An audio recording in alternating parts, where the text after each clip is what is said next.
Hi, in today's video, we're going to look at the cost of lumber and the impact on the housing market, and we're going to start right now.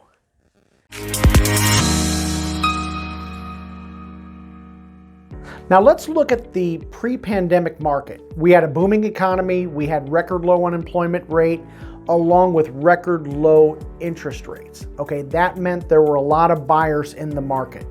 Now, going into the pandemic, we already had a low inventory of homes. The low inventory of existing homes meant that many buyers were opting to build, which also increased the demand for lumber. On February 18th, 2020, 1,000 board feet of lumber would cost $617. Then the pandemic hit. Okay, we had shutdowns and layoffs. The lumber mills were shut down, workers were laid off. At the time, nobody knew what to expect, especially when everybody was running around hoarding toilet paper. On April 5th, 2020, lumber was down to $236 for 1,000 board feet. Now, when people were home, they couldn't go on vacation, so they decided to do more projects at home, which that started to increase the demand for lumber. The real estate industry, now that was deemed essential, so homes were still being bought and sold. Now, some sellers were deciding, because of the pandemic, decided, well, hey, I'm going to hold off and wait and not put their home on the market. So that meant there was still buyers and sellers out there, and there was low supply. So that increased the demand for homes, which increased the price. Now, many buyers were tired of getting outbid on existing homes, so they decided to purchase new construction. This put more demand for lumber.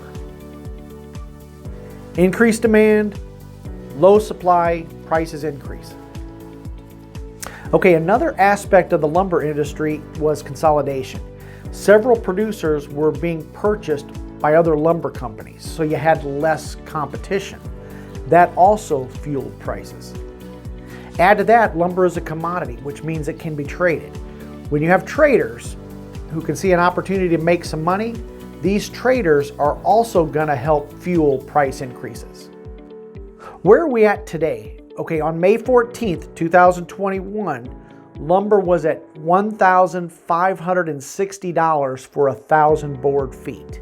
Let's look at it another point of view. In 2020, with $50,000 worth of lumber, that could be used to build 10 homes. Okay, in 2021, that same $50,000 worth of lumber, that can be only used to build 2.5 homes. So you're seeing a significant increase in prices.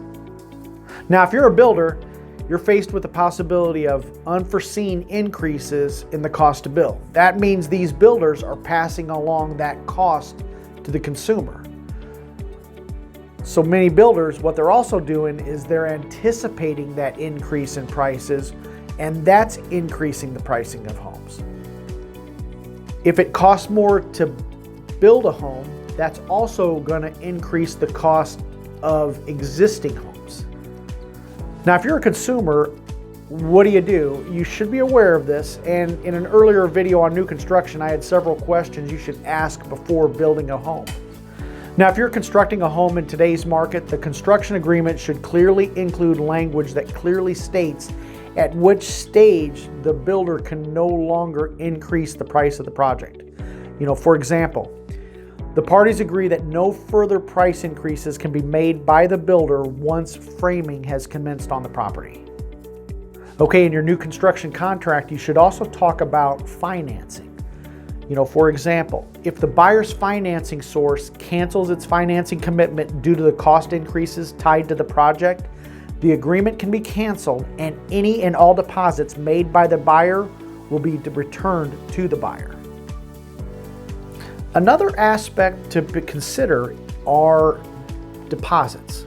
Now, it could be in the buyer's best interest to escrow any deposits with the title company in case there are issues with the builder. For example, this could look like this. The parties agree that any deposits paid by the builder will be held by the escrow agent until closing, and such deposits will be credited against the purchase price at closing. Now, some builders are pushing for non-refundable earnest deposits more than ever, and it's beneficial to buyers to keep these deposits refundable whenever possible. Now, if you'd like more information on building a new home, be sure to check out this video, and you make it a great day.